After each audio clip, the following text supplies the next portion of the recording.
Baik, mari kita mulai. Bismillahirrahmanirrahim. Assalamualaikum warahmatullahi wabarakatuh. Ini Waalaikumsalam. pertemuan pertama kita.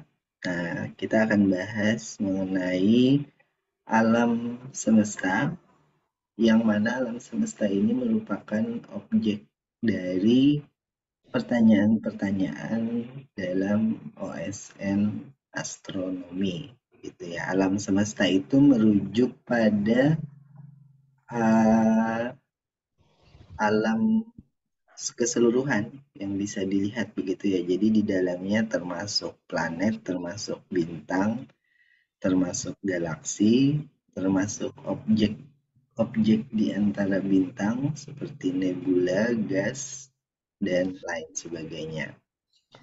Sebagai pengantar awal, ini saya bukakan buku yang banyak gambarnya. Nah, contohnya yang kalian lihat di layar ini adalah gambar dari permukaan matahari.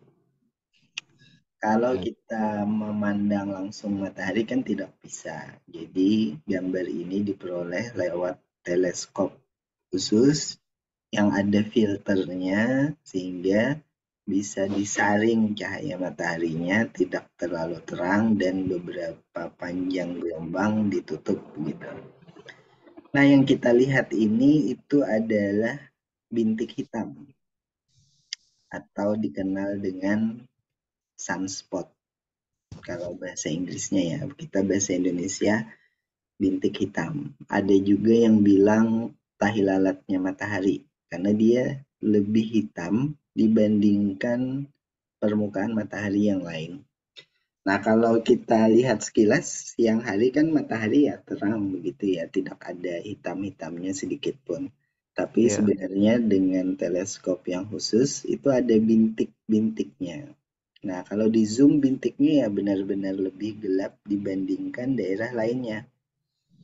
Nah, Ya. bintik hitam ini lebih dingin dibandingkan permukaan matahari yang terang. Walaupun lebih dingin, tapi kan suhunya tetap tinggi ya, ribuan Kelvin. Ribuan Kelvin itu ya ribuan derajat Celcius berarti. Ini Ya. salah satu fenomena yang juga menjadi pertanyaan di OSN astronomi tahun lalu. Jadi ada bintik hitam matahari, suhunya disebutkan, kemudian suhu permukaan matahari yang terang disebutkan, kemudian diminta menghitung berapa energi yang dilepaskan dalam satuan watt per meter persegi. Jadi kita bahas di soal.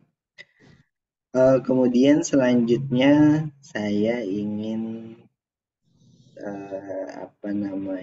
berikan gambaran bahwa yang bisa ditangkap oleh teleskop kita itu adalah barangkali ini ya gambarnya.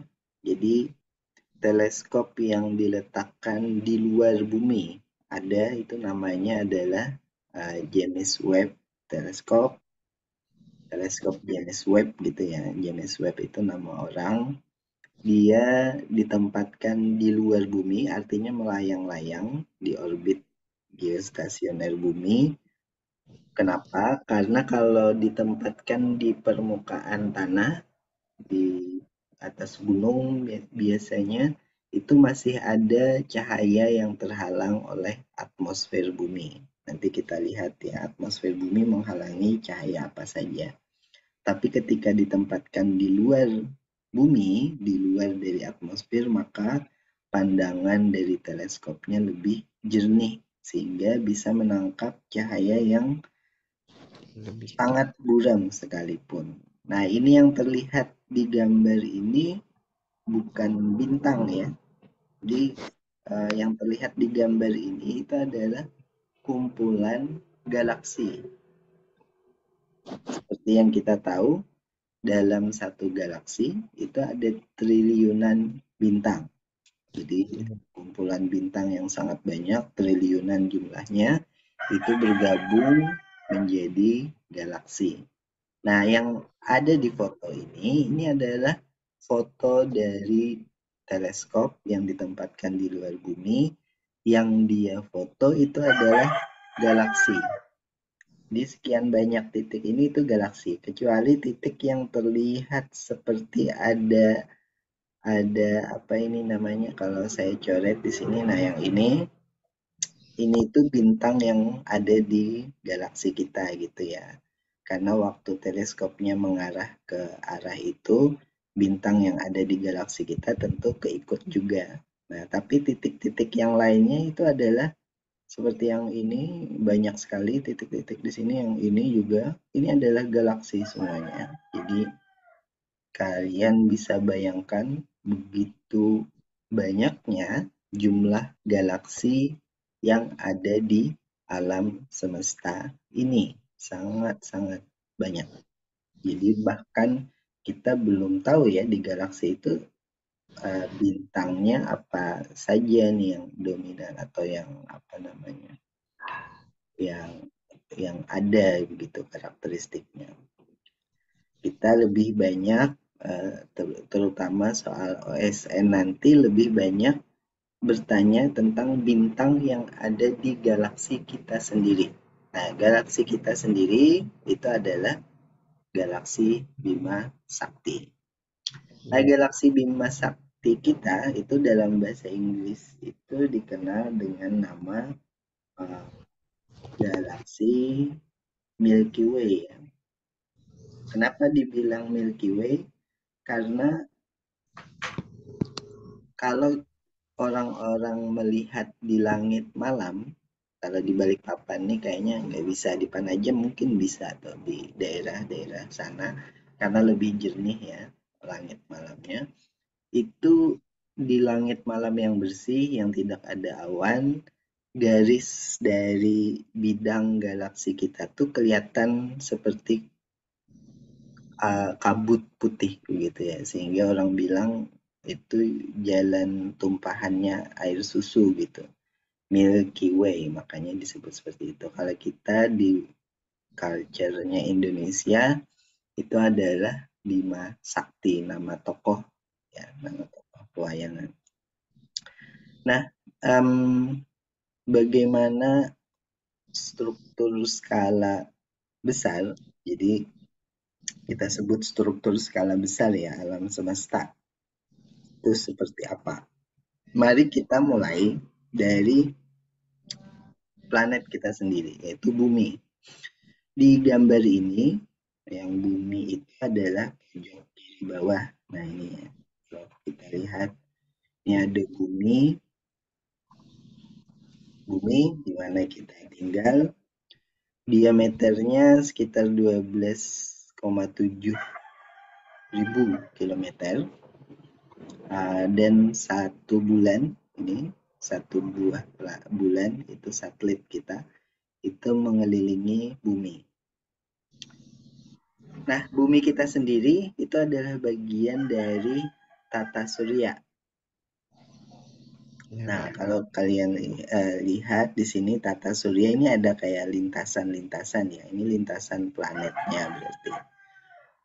Bagaimana kita mengukur jarak di skala yang sangat besar ini? Nah, cara kita mengukur jarak itu adalah dengan memanfaatkan waktu yang ditempuh oleh cahaya. Seperti yang kita ketahui, cahaya itu punya kelajuan bergeraknya itu sebesar 3 kali 10 pangkat 8 meter dalam 1 detik. Nah, ini konversi yang sering dipakai juga di soal-soal ya. 3 kali 10 pangkat 8 itu artinya kalau 10 pangkat 6 kan juta. Berarti 300 juta meter dalam 1 detik. Nah, itu kelajuan dari cahaya. Jadi cahaya itu dalam 1 detik dia bisa berpindah sejauh 300 juta meter. Kalau kita manusia 1 detik tuh paling 1 langkah ya, setengah meter gitu. Nah, kalau cahaya beda. Dalam 1 detik cahaya menempuh 300 juta kilometer. 300 juta meter. Nah, karena itu jarak di alam semesta ini bisa diukur dengan banyaknya waktu yang diperlukan cahaya untuk menempuh jarak tersebut. Nah, seperti yang kalian lihat di gambar paling bawah, ini kan ada bumi di tengah, bumi yang bulat ini. Kemudian ada bulan, bulan ada di mengelilingi bumi. Ini di sini. Eh, Jarak dari diameter bulan mengelilingi bumi ini ada diberikan kotak-kotak kecil gitu ya. Ini ada satu kotak. Nah, inilah skala ukurannya yang akan kita pakai ya. Kemudian kalian lihat di setiap satu kotak ini ada tulisan 0,5 detik. 0,5 detik tapi ditambahin cahaya dalam bahasa Inggris yaitu light. 0,5 detik itu maksudnya cahaya butuh setengah detik untuk menempuh jarak dari ujung kotak ke ujung kotak yang satunya. Ini satu ukuran gitu ya, kayak penggaris lah anggap. Jadi 0,5 detik. Nah, coba kita hitung untuk diameter dari lingkaran bulan dalam mengelilingi bumi. Ini kan ada lintasan bulan. Itu berapa kotak sih kalau kita hitung? 1, 2, 3, 4, 5, 6. Kira-kira 6 kotak ya. Jadi cahaya dari ujung ke ujung diameter ini butuh waktu 6 dikali 0,5. Yaitu 6 dibagi 2 atau 3 detik ya. Jadi cahaya tuh butuh 3 detik untuk diameter bulan mengelilingi bumi. Nah, sebagai perbandingan, kalau ini tata surya, di atasnya kita lihat ada gambar tata surya ya. Nih, matahari itu adalah bintang yang paling dekat dengan bumi. Cahaya dari matahari itu perlu waktu sebanyak 8 menit baru dia sampai ke bumi. Jadi kalau pagi hari seperti ini atau siang seperti ini kita lihat matahari begitu ya, itu sebenarnya adalah cahaya yang dihasilkan dari permukaan matahari 8 menit yang lalu. Karena dari matahari ke bumi cahayanya butuh waktu 8 menit untuk perjalanannya begitu. Nah, itu maksudnya 8 menit cahaya. Nah, sekarang kita lihat diameter tata surya ini sampai ke orbit. Ini Pluto masih dimasukkan ya, walaupun sekarang sudah menjadi planet kerdil, dia bukan kategori planet biasa. Ini kita lihat diameter tata surya, satu kotaknya itu 1 jam cahaya. Ini pojok paling kanan bawah ya, ada tulisannya satu kotak 1 jam cahaya. Nah, kita hitung coba diameter tata surya kita 1, 2, 3, 4, 5, 6, 7, 8, 9, 10, 11, 12, 13, 14, 15 kotak. Berarti cahaya untuk menempuh ujung ke ujung tata surya kita itu memerlukan waktu 15 jam. Ini cahaya ya. Kalau kita pakai roket biasa tentu bukan 15 jam tapi bisa ratusan tahun. Sangat jauh jaraknya.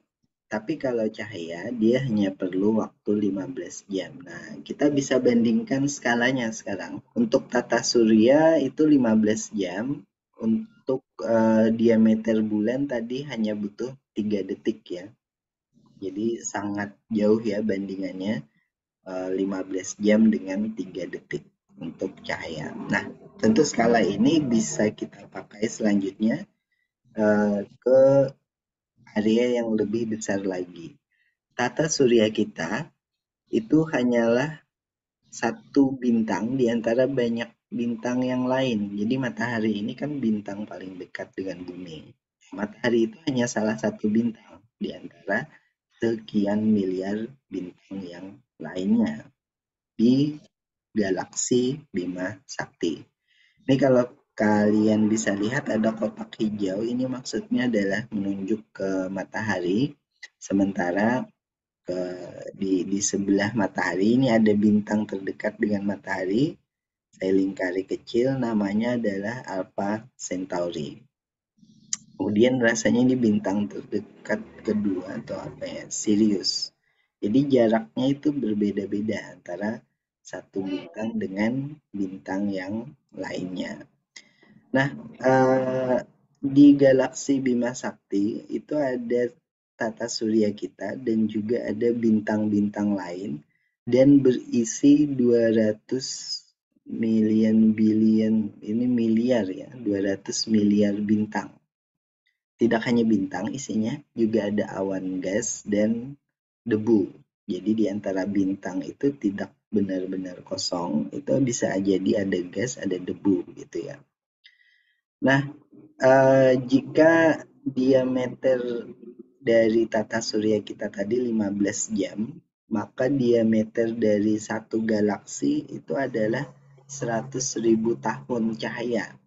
Jadi bisa dibayangkan ya, tadi kalau diameter tata surya kita itu hanya 15 jam, tapi kalau diameter galaksi jauh lebih besar dari tata surya tentunya itu mencapai angka 100.000 tahun. Jadi sangat jauh ya bedanya antara jam dengan ribuan tahun. Maksudnya 100.000 tahun apa? Sekali lagi 100.000 tahun itu berarti um, waktu yang diperlukan oleh cahaya mengarungi ujung ke ujung galaksi. Jadi kalau kita bayangkan punya roket luar angkasa, pesawat begitu ya, yang kecepatannya kecepatan cahaya, butuh waktu 100.000 tahun. Dan umur kita tidak bakal sempat ya untuk mengarungi seluruh ujung ke ujung galaksi. Itu pun kalau kita punya kecepatan pesawat dengan kelajuan cahaya. Nah, bentuk dari galaksi kita itu seperti apa sih? Ini bentuk yang apa populer ya. Jadi bentuknya seperti spiral, kemudian ada daerah renggang, ada daerah tebal. Tapi aku ingin tunjukkan hasil penelitian terbaru bentuk galaksi Bima Sakti kita. Nah, ini sangat menarik. Tahun lalu rasanya baru ditemukan ya. 2 tahun yang lalu. Coba sebentar saya carikan uh,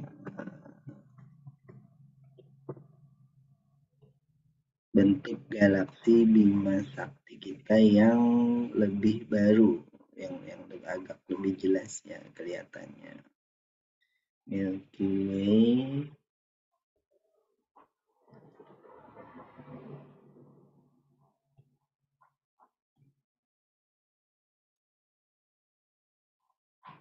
Mungkin yang ini dulu nih. Nah, stop share. Coba.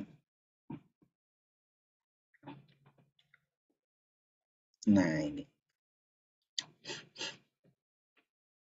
Ini kalau kalian lihat yang dimaksud Milky Way gitu ya. Nah, ini kalau langit sangat jernih, kemudian kita bisa menggunakan teleskop yang cukup bagus, dipakai untuk merekam kurang lebih beberapa jam saat malam hari, maka akan terlihat bintang seperti ini banyaknya, sekian banyaknya ya. Di antara bintang yang sekian banyak ini ada seperti garis putih kabut. Nah, inilah yang dimaksud dengan piringan galaksi kita. Karena kita ini kan ada di dalam piringan galaksi. Sehingga ketika melihat ke arah luar, kita itu seperti di dalam piringan melihat ke galaksinya. Jadi yang putih-putih ini adalah tebal dari lapisan galaksi Bima Sakti di mana sangat banyak bintang yang ada di situ. Inilah kenapa Milky Way ya, jadi kayak ada ceceran air susu yang tumpah di langit, makanya namanya Milky Way. Mungkin gambar lain kamu bisa cari nanti di internet, ada banyak sekali foto, bahkan ada yang live juga di TikTok ataupun di YouTube, live-nya kelihatan gitu ya. Nah, ini yang ingin aku tunjukkan, gambar dari galaksi Bima Sakti kita. Coba lihat apakah ada yang lebih besar ya gambarnya. Mau detail, coba. Oh, nggak ada. Ini udah original file. Nah, ini. Kelihatan ya gambar galaksinya.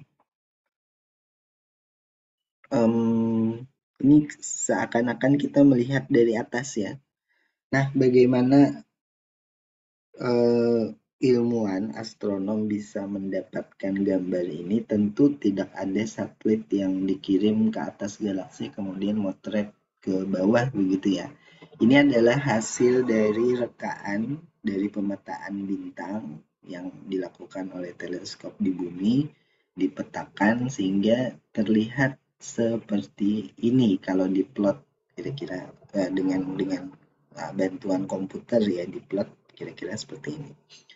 Ini ada banyak sekali huruf nama. Ini adalah nama berbagai tempat atau rasi bintang di galaksi Bima Sakti. Nah, tapi secara keseluruhan kamu lihat galaksi kita itu seperti punya lengan ya. Lengannya itu cukup banyak. Ada lengan yang ini kalau berusaha aku ambil dari pusat galaksi sampai ke bagian luar, lihat garis merah kelihatan ya. Ini tuh dinamai lengan Sagittarius. Jadi ada namanya di galaksi kita. Matahari kita sendiri itu kira-kira ada di lengan. Nah, ini aku agak lupa ini lengan mana matahari kita, tapi posisinya itu ada di sini. Ini ada matahari. Jadi, bintang terdekat dengan bumi itu hanya salah satu dari 200 miliar bintang lainnya di galaksi Bima Sakti. Nah, kalau kita perbesar di sini, nah ini ada lebih kelihatan ya di mana posisi matahari di salah satu lengan galaksi tadi. Jadi lengan galaksi itu macam-macam, ada Perseus, ada Sagittarius, ada Centaurus, dan seterusnya. Di bagian tengah galaksi sendiri, ini kelihatan yang paling terang, ini sebenarnya tertutup dari cahaya bintang di bagian tengah. Ini ada lubang hitamnya, jadi objek luar angkasa lainnya selain dari bintang itu adalah lubang hitam. Jadi ada black hole namanya gitu ya.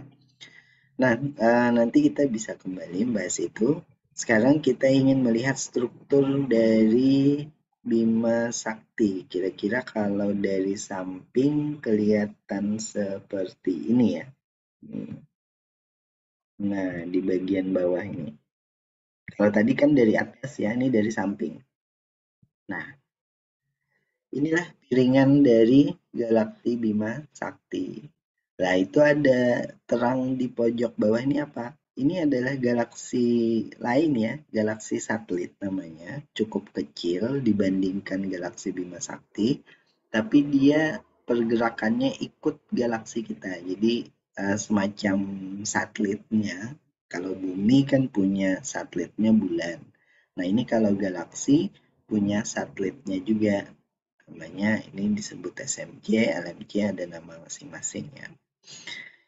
Ini ada matahari kita ditunjukkan di salah satu posisi di pojok sini ya. Ini matahari ada di sini. Jadi bukan di bagian tengah kebetulan kita ini. Posisinya ada di bagian samping ke sini ya dari piringan galaksi. Nah, kalau diperhatikan piringan galaksi ini juga bentuknya tidak persis pipih ya. Ini tidak persis pipih, tapi seperti huruf S gitu, seperti apa ya? Di kayak dilekuk, punya sedikit lekukan gitu.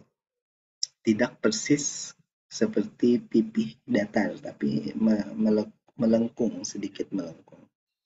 Nah, ini bentuk galaksi Bima Sakti. Nah, ingat galaksi Bima Sakti hanya salah satu dari sekian banyak galaksi lainnya.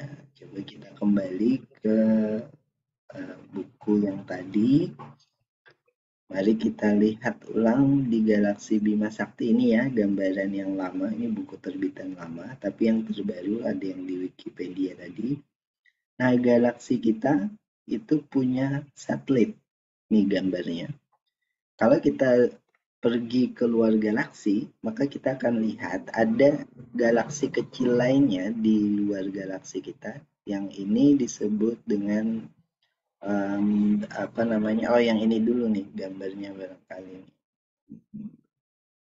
Nah, ini nih, kelihatan. Disebut dengan local group. Jadi kumpulan galaksi yang termasuk lokal ya, pengelompokannya lokal. Cluster atau kumpulan atau cluster galaksi ini disebut local group. Daerahnya mencakup sekitar 10 juta tahun cahaya. Isinya di diameter yang 10 juta tahun cahaya ini itu ada 50 galaksi. Nah, di antara 50 ini hanya satu galaksi yang lebih besar daripada galaksi Bima Sakti. Namanya galaksi Andromeda. Nah, kalau tidak salah, galaksi Andromeda ini bisa dilihat ya di malam hari kalau tidak salah ya. Kalau penasaran dan sebaiknya kamu buka ini ya aplikasi, ada aplikasi namanya Stellarium, install di HP, nanti di langit malam yang cukup bersih, buka tuh aplikasinya sambil kamu lihat langit, lihat ada bintang apa, namanya apa, cari di aplikasi Stellarium itu. Jadi aplikasi Stellarium itu gampang karena kita bisa arahkan HP-nya ke arah langit dan dia nanti nunjukin posisi bintang yang sesuai gitu. Sehingga kita bisa tahu oh itu bintang apa, oh itu planet apa gitu ya. Cara membedakannya antara planet dan bintang itu cukup gampang. Kalau planet itu berkedip, kalau bintang itu berkedip, kalau planet itu tidak. Jadi planet itu cahayanya cenderung diam. Kalau kamu lihat langit ya nanti malam atau kita lihat aja nanti malam, nanti aku kabarin di grup kalau sedang bersih planet apa saja yang ada di langit malam kita. Nanti kita sama-sama pengamatan gitu ya, tapi online jarak jauh. Mungkin ada beberapa teman-teman yang nanti dari SMA 7 Balikpapan sekalian join ya. Kita lihat langit malam ada planet apa. Cirinya planet tidak berkedip. Nah, kalau bintang itu pasti berkedip. Mengapa demikian? Karena planet kan jaraknya lebih dekat ke bumi dibandingkan bintang. Sehingga cahaya dari bintang itu tidak melalui, cahaya dari planet itu tidak melewati gas debu angkasa apapun. Kalau cahaya bintang tuh lewat gas debu angkasa macam-macam. Sehingga sinarnya terbiaskan di atmosfer itu kelihatan berkedip-kedip. Kalau planet itu tidak. Nah, tentu untuk melihat galaksi Andromeda nanti kita cek apa bisa dengan mata biasa atau enggak. Tapi untuk galaksi yang lain kita enggak bisa. Jadi kita cuma bisa lihat bintang saja. Mungkin nebula kelihatan, tapi galaksi lain tidak bakal kelihatan. Nah, kembali lagi ke gambar ini. Jadi ada grup lokal namanya cluster dari 50 galaksi yang berkumpul atau yang paling dekat. Kayak tetanggaan lah, anggaplah seperti itu ya. Yang paling besar adalah galaksi Andromeda, kemudian galaksi Bima Sakti, kemudian ada banyak galaksi kecil lainnya. Ini ada nama-namanya ya. Di sini galaksi NGC 147, NGC 185, ada Andromeda 123, ada Triangulum Galaxy, macam-macam. Ada Ursa Minor Dwarf Galaxy. Jadi galaksi kecil-kecil, walaupun kecil tapi ada ribuan bintang di situ. Nah, inilah local group. Nah, kalau kita keluar lebih jauh dari galaksi, dari kumpulan 50 galaksi ini, maka kita akan ada atau bisa melihat yang namanya local supercluster. Nih bagian atas ya namanya local supercluster. Local supercluster itu apa? Yaitu kumpulan dari sekian banyak local group. Nah, ini gambarnya hanya seperti titik putih ya, kayak kapas begitu. Ada bagian yang putih tebal, terang, ada bagian yang agak gelap, putih-putihnya. Kalau bagian yang terang itu berarti banyak sekali kumpulan galaksi di situ. Nah, namanya yang titik putih terang gelap seperti kapas ini itu adalah lokal supercluster. Jadi kumpulan dari lokal group tadi, um, misalnya di sini daerah yang disebut sebagai Virgo cluster itu di dalamnya terkandung Virgo supercluster. Supercluster ini kumpulan dari lokal cluster tadi ya, yang diameternya 100 juta tahun cahaya dan terisi puluhan ribu galaksi. Jadi ada puluhan ribu galaksi dalam supercluster Virgo. Jadi sekian banyak galaksi ini yang yang kita lihat di gambar ini itu udah skalanya beda, bukan lagi bintang, tapi ini adalah super cluster dari galaksi yang isinya puluhan ribu galaksi. Tentu skala seperti ini tidak terbayangkan dengan mata kita ya, tapi ini bisa dideteksi melalui teleskop yang memang tugasnya memetakan galaksi-galaksi yang ada di alam semesta ini. Nah, tapi tunggu dulu, itu bukan yang paling besar yang bisa dilihat atau ditangkap oleh teleskop. Tapi yang paling besar itu dinamakan dengan ini mungkin namanya adalah the large scale structure, jadi kumpulan supercluster, kemudian observable universe. Nah, ini ada istilah khusus di sini, yaitu alam semesta yang bisa diamati. Nanti kita akan bahas lebih jauh kenapa dia disebut alam semesta yang bisa diamati. Tapi kalau melihat gambar di sini, dari supercluster galaksi yang isinya puluhan ribu galaksi tadi, itu terlihat di sini dalam struktur skala besar, itu berkumpul menjadi satu, menjadi semacam filamen ya. Ini ada filamen-filamen seperti apa ya, mungkin kayak jaring-jaring laba-laba atau mungkin jaring-jaring kapas atau makanan gula-gula gitu ya. Seperti ini struktur alam semesta yang dapat diamati. Nah, ada istilah khusus yaitu dapat diamati. Mengapa demikian? Karena ada alam semesta yang kita belum bisa mengamatinya. Mengapa kita belum bisa mengamati? Itu karena cahaya dari daerah tersebut belum sampai ke bumi. Nah, ini menunjukkan saking luasnya alam semesta yang bisa ditangkap oleh teleskop ya. Bahkan ada daerah di alam semesta ini yang belum dapat ditangkap oleh teleskop.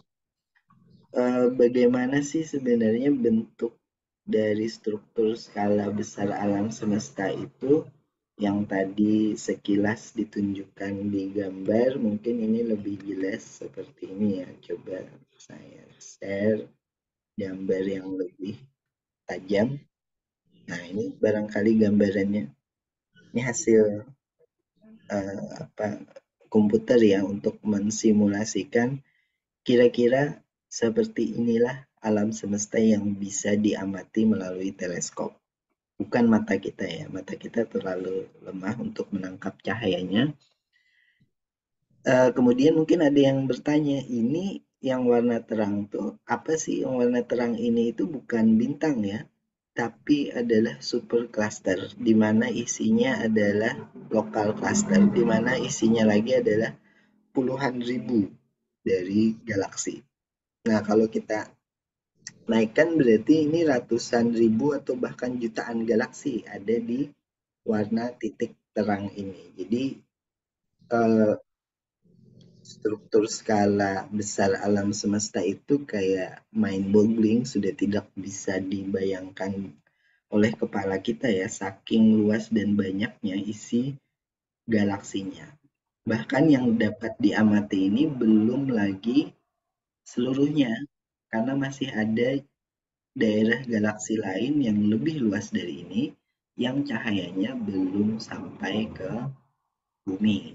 Karena itu kita benar-benar terbatas sekali untuk mengamati, walaupun ini sudah sangat besar ya dalam pikiran kita, tapi sebenarnya ini belum yang paling besar lagi. Nah, mungkin dari sisi gambar ada gambar lain yang barangkali lebih lebih apa namanya, mungkin kita buka di YouTube ya. Coba saya share hasil simulasi bagaimana bentuk dari alam semesta. Bentuk alam semesta dari awal ya, dia dibentuk kira-kira kayak gini. Nah, kalian bisa lihat makin tua umur alam semesta ini berkumpul masing-masing menjadi filamen-filamen seperti tadi, dan filamen-filamen itu yang menjadi titik simpul di mana di mana galaksi atau kumpulan ratusan juta galaksi berkumpul di titik tersebut. Nah, ini kalau saya stop ya, mungkin ada yang lebih jelas lagi gambarnya. Oh, ini tuh ya. Atau ini barangkali ya, ini lebih jelas barangkali hasil simulasi. Nah, ini menunjukkan waktu ya. Jadi sekian lama alam semesta ini berjalan, itu makin lama kumpulan bintangnya makin membentuk galaksi dan kumpulan materinya membentuk galaksi, bintang dan seterusnya ya. Sampai bentuknya seperti filamen tadi.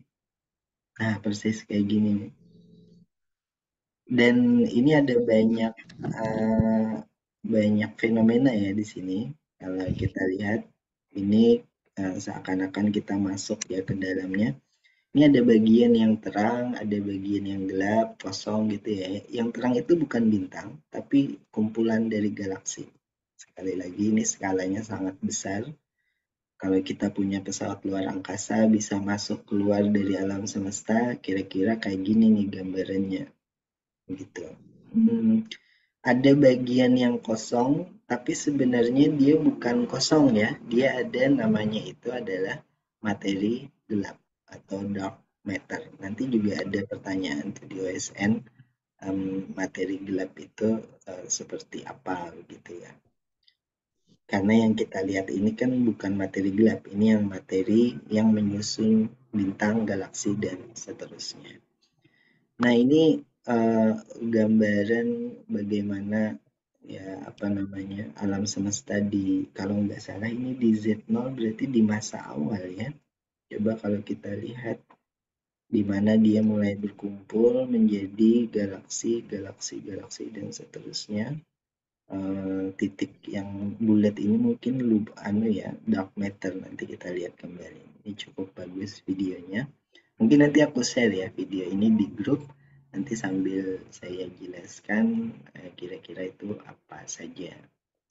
Nah, sampai di sini ada pertanyaankah terkait dengan gambaran alam semesta kita secara keseluruhan?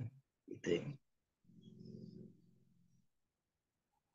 Silakan bebas kalau ada pertanyaan apapun terkait dengan ini.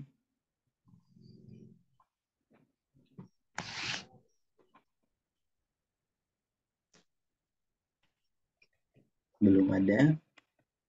Belum ada, Pak. Kalau belum ada, kita barangkali bisa sedikit masuk ke bagian materi ya. Nah, mungkin ada sebenarnya ada 6 soal yang terkait satu sama lain, dan di 6 soal ini kita akan bahas satu persatu. Nah, supaya gampang barangkali aku potong dulu rekamannya ya di sini.